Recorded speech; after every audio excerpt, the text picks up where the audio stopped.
हा लढा आहे आणि तो लढा आम्ही लढणार आणि गाव भेटी दौऱ्यांमध्ये आपल्याला एक रोष दिसून येतो आहे.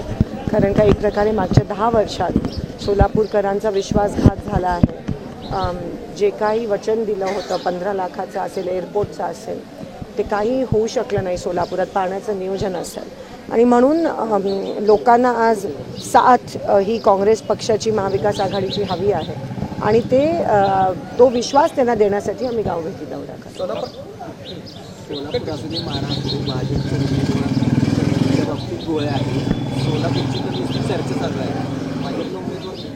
मला त्याच्याबद्दल माहिती नाही. आमचं तर ठरलं आहे, आम्ही कामाला लागलो आहे.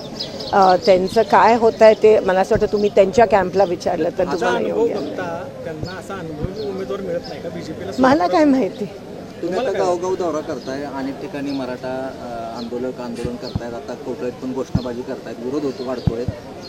काय नाही विरोध नाही आहे, त्यांचा विरोध नाही आहे. ते ठिकठिकाणी मनोज जरांगे साहेबांनी सांगितलं आहे की ते करा, पण आता आचारसंहिता लागू झाल्या, आता तो विषय नाही. आमचं तर समर्थनच आहे आणि नेहमीच समर्थन असणार आहे. खरं तर विरोध हा भाजपचा झाला पाहिजे, कारण का घरबंदी झाली पाहिजे गावबंदीपेक्षा. कारण का जी भाजपनी जी खेळी केली आहे आरक्षणाबाबतीत, एक दिवसाचं अधिवेशन घेतात पण विरोधकांना बोलायला पण देत नाही, त्यांना उघड पाडण्याची वेळ आली आहे. आणि ती गावबंदी करून आम्हाला पण जर गावबंदी केली तर ती जी वस्तुस्थिती आहे किंवा भाजप कशी खेळी खेळत आहे हे पण आपण लोकांसमोर आपल्याला जर मांडायची संधी मिळाली नाही तर परत एकदा भाजप खोटं नाटं सांगून लोकांची दिशाभूल करेल. म्हणून मला असं वाटतं गावबंदीपेक्षा घरबंदी भाजपच्या नेत्यांची करणं, एकनाथ शिंदेजींची आणि देवेंद्र फडणवीसांची करणं त्यातच साध्य होईल. कारण का ह्याच्यातून एकंदरीत गावबंदीमधून कुठेतरी भाजपला फायदा होईल. कारण का बीजेपीची जी फसवणुकीची वस्तुस्थिती आहे ती आपल्याला मांडता येणार नाही. केलं ऑलरेडी. आता काही कार्यकर्त्यांनी शेवटी म्हटले की आपण संपर्क आता मंत्री संपर्क ठेवला नाही, त्यामुळे त्यांना जे खासदार 10 वेळा भाजपचे होते, माझा मतदारसंघ त्यावेळेस मी सांभाळलेला, मी दुसऱ्यांच्या ह्याच्यात ना खुपसत नाही. आपण विश्वास ठेवलेला की हे करतील, पण काय झालं आहे सगळे भाजपचे असल्यामुळे लोकांच्या वतीने बोलायला कोणी राहिलं नाही. कारण का लोकांच्या वतीने बोलणं म्हणजे भाजपच्या मंत्र्यांच्या विरोधात बोलणं आणि ती हिंमत कोणात नाही आहे. कारण का तिथे हुकुमशाही चालते. म्हणून एकमेव सोलापूरमध्ये विरोधी पक्षाची म्हणजे मी एक काँग्रेसची आमदार आहे आणि लोकांच्या बाजूनी प्रश्न मांडणारच. लोकांना वाऱ्यावर ठेवण्याची आमची संस्कृती नाही आहे. सोलापूरच्या विकासात शिंदेसाहेबांचा सिंहाचा वाटा आहे, त्यामुळे मिळणारं यश समाधानकारक असेल की नेतृत्व?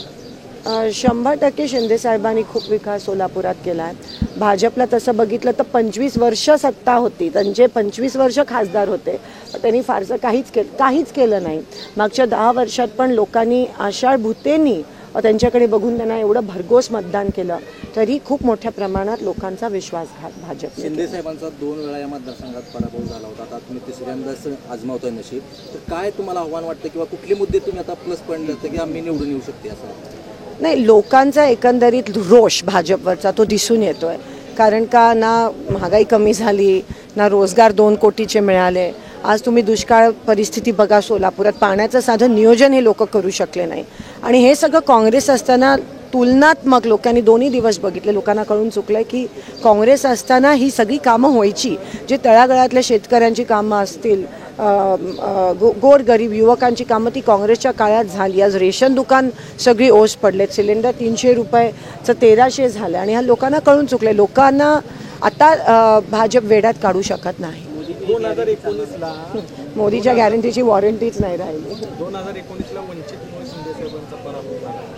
आता वंचित म्हणते की 7 जागांवर काँग्रेसला आम्ही पाठिंबा देऊ, तर सोलापूरमध्ये आपण उमेदवारात आपण इच्छुक आहात की वंचितचा पाठिंबा घेऊ? भाजपच्या विरोधात जेवढे सगळे पक्ष एकत्रित येतील त्याच्यात आमचा सगळ्यांचा इंडिया आघाडीचा आणि महाविकास आघाडीचा फायदा आहे. वरिष्ठ लेवलवर चर्चा सुरू आहे.